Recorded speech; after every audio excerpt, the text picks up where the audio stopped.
Okay. Australian Prime Minister Malcolm Turnbull presented his solution to a growing problem: what to do with the hundreds of refugees who try to enter the country illegally. The government has reached a further third country resettlement arrangement for refugees presently in the regional processing centres. The agreement is with the United States.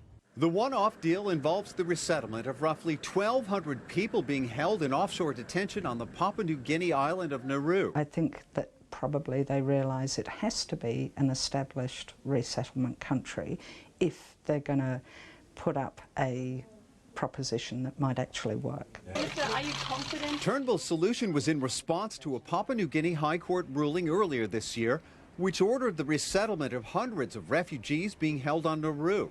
Human rights groups and the UN have raised concerns about the conditions and treatment of refugees. It takes a load off them politically because the detention centres are an ongoing problem in terms of the people there. Under Australia's hardline border protection policy, anyone intercepted trying to reach the country by boat is sent to offshore detention centres. The government said it's aimed at keeping the country's borders secure and preventing deaths at sea. Refugee advocates say the latest resettlement plan doesn't address the asylum seekers being held in detention on Manus Island and simply shifts the focus in an ongoing problem. There's still Australia, in this is trying to use the deal to actually get out of its own responsibility to bring people here and resettle them in Australia. Last month, the Turnbull government introduced a bill to permanently ban anyone seeking asylum illegally from ever settling in Australia. It said the move is designed to further discourage people smugglers. The bill currently before Parliament doesn't appear to have the Labor Party's support. Malcolm Turnbull needs to get his priorities right. Rather than playing these tricky games, talking about lifetime bans, tourists and other people never being able to come to Australia. The resettlement of refugees in the U.S. won't actually take place until Donald Trump assumes office.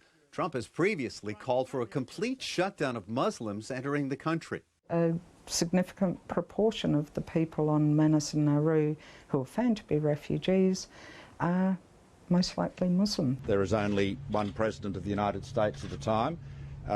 These arrangements have had a long run-up and the agreement was reached some time ago. Even if Trump were to veto the deal, Australia has made it clear on several occasions that coming to this country is not an option for those asylum seekers.